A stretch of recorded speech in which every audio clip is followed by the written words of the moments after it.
भारत के उच्चतम न्यायालय ने अभी हाल ही में एक मामले में सुनवाई करते हुए कार्यकारी एजेंसियों पर और उनके काम करने के तरीके को लेकर के टिप्पणी की और सेडिशन लॉ यानी कि राजद्रोह कानून को उस आरी के समान बताया जिसको बनाया तो पेड़ काटने के लिए गया था, लेकिन वो पूरा जंगल ही साफ करती जा रही है।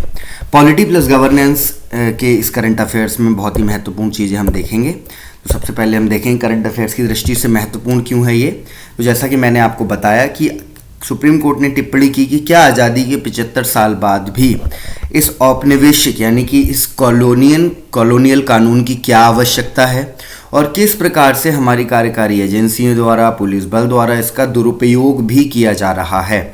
और ये दुरुपयोग संवैधानिक दृष्टि से संविधान के अनुच्छेद 19 और अन्य मूल अधिकार जो कि संविधान द्वारा प्रदत्त किए गए हैं उसका पूर्ण रूप से उल्लंघन है। जैसा कि आप सभी जानते हैं कि भारत में संविधान द्वारा ही यह व्यवस्था की गई है कि उच्चतम न्यायालय मूल अधिकारों का परम संरक्षक माना जाएगा।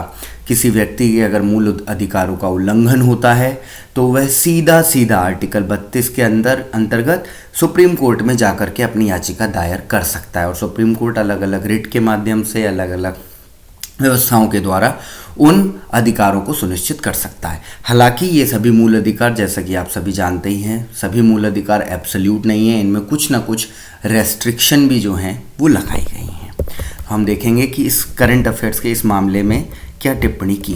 धारा 124A, आप ध्यान रखेंगे कि ये जो राजद्रोह कानून है, सेडिशन लॉ, जैसा कि पेपर में भी आप समय समय पर पढ़ते होंगे कि सेडिशन लॉ के अंतर्गत कुछ लोगों को पर कार्यवाही की गई, वो कोई प्रदर्शन कर रहे थे या कोई हड़ताल कर रहे थे या कोई जुलूस निकाल रहे थे, तो वहाँ पर राजद्रोह के मामले में या फिर सरकार के किसी मामले पर आलोचना करने में या फिर सरकारी संपत्ति को या फिर जो व्यवस्था है, जो भी लॉ एंड ऑर्डर की व्यवस्था है, उसके उल्लंघन के मामले में सेडिशन के अंतर्गत चार्जेस लगाए जाते हैं।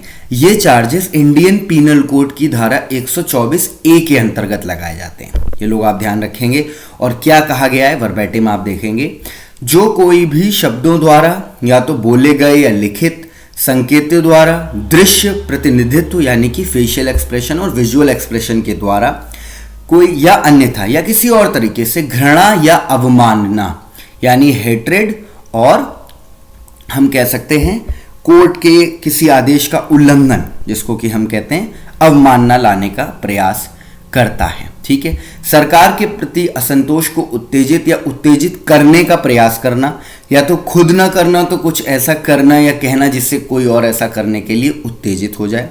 भारत में कानून द्वारा स्थापित व्यवस्था के अंतर्गत आजीवन कारावास से दंडित किया जाएगा। यानी सेडिशन लॉ में आपको आजीवन कारावास भी हो सकता है, जुर्माना भी दिया जा सकता है। ठीक है, या फिर कम कारावास होगा तो उसको आगे भी बढ़ाया जा सकता है। तो मुख्य ये तो कानूनी पक्ष है। मुख्य बात यह है कि आईपीएस की धारा 124A के अंतर्गत आता है। और जैसा कि आपने कंटेंट में देखा कि अपने किसी कार्य द्वारा, प्रदर्शन द्वारा, संकेत द्वारा या लिखित, ये सभी मीडियम ऑफ एक्सप्रेशन है, आप अपनी भावनाओं को एक्सप्रेस करते हैं। इसके द्वारा अगर आपने कोर्ट के किसी कानून, भारत की न्याय व्यवस्था या फिर सरकार के प्रति और कोई असंतोष उत्तेजित करने का प्रयास किया तो सेडिशन लॉ के अंतर्गत आपको कार्यवाही झेलनी पड़ सकती है। इसका इतिहास क्या है? इसका इतिहास ये है कि राजद्रोह कानूनों का इतिहास 1860 में जब आईपीसी आई तभी से सेडिशन लॉ आया और अंग्रेजों ने इसका बहुत बड़े पैमाने पर उपयोग किया, क्योंकि उस समय सरकार व्यवस्था में अंग्रेज थे, ब्रिटिशर्स थे, जिसको हम ब्रिटिश राज कहते हैं। भारत में अलग अलग समय पर जो आंदोलन हुए, उन आंदोलनों में जो हमारे स्वतंत्रता सेनानी थे या कार्यकर्ता थे, उनको गिरफ्तार करने के लिए बड़े पैमाने पर सेडिशन लॉ का यूज़ हुआ। और आज़ादी के बाद भी अलग अलग सरकारों ने अपने अलग अलग कामों को पूरा करने के लिए लोगों द्वारा या फिर कुछ एक विशेष विचारधारा का प्रतिनिधित्व करने वाले लोगों के द्वारा जो प्रदर्शन हुए उनको दबाने का प्रयास किया। इसमें मुख्य रूप से जो नाम आते हैं, लोकमान्य तिलक, महात्मा गांधी, इन दो लोगों के नाम आते हैं, पेपर में आपसे पूछा जा सकता है। और वहाबी आंदोलन को भी दबाने के लिए सेडिशन लॉ का इस्तेमाल ब्रिटिश सरकार ने किया था।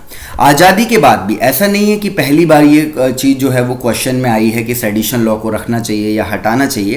तो आज़ादी के बाद 1961 में पंजाब उच्च न्यायालय ने सबसे पहले ये माना था कि सेडिशन लॉ यानी कि राजद्रोह कानून जो है वो भारत के संविधान के अनुच्छेद 19 जो कि राइट टू एक्सप्रेशन है उसमें गारंटी जो अभिव्यक्ति की स्वतंत्रता है उसका उल्लंघन करता है और इसे असंवैधानिक घोषित किया। इलाहाबाद हाई कोर्ट ने भी ऐसा किया।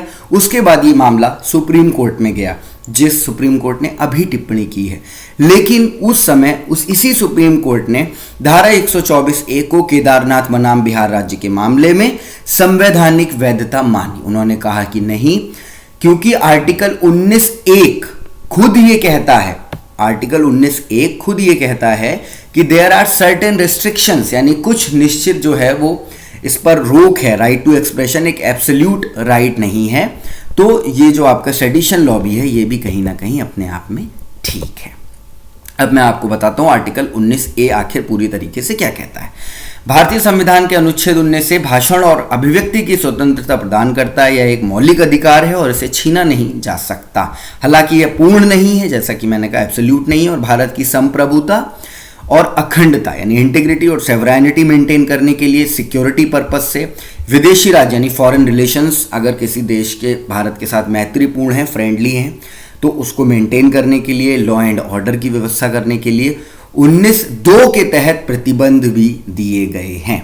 कंटेम्प्ट ऑफ कोर्ट यानी अदालत की अवमानना, मानहानि या अपराध के लिए उकसाने, यानी अदालत ने मान लीजिए कहीं पर किसी जंगल को काटने के लिए आदेश दिया है लोकहित में, या उस जंगल को रिप्लेस किया जाएगा बाद में, वो एक एग्जीक्यूटिव डिसीजन होता है। लेकिन लोग वहां अगर पहुंच जा रहे हैं कि नहीं आप जो है वो ऐसा नहीं कर सकते, कोई इन्वायरमेंटल एक्टिविस्ट हैं या कुछ और लोग हैं, तो पुलिस के पास ये अधिकार है कि वो 124A के अंतर्गत सेडिशन लॉ के द्वारा उन पर कार्रवाई कर सकती है। लेकिन वह कार्रवाई ऐसी नहीं होनी चाहिए जो राइट टू लाइफ से ही डिप्राइव करते। तो इस सेशन में इतना ही फ्रेंड्स, थैंक यू।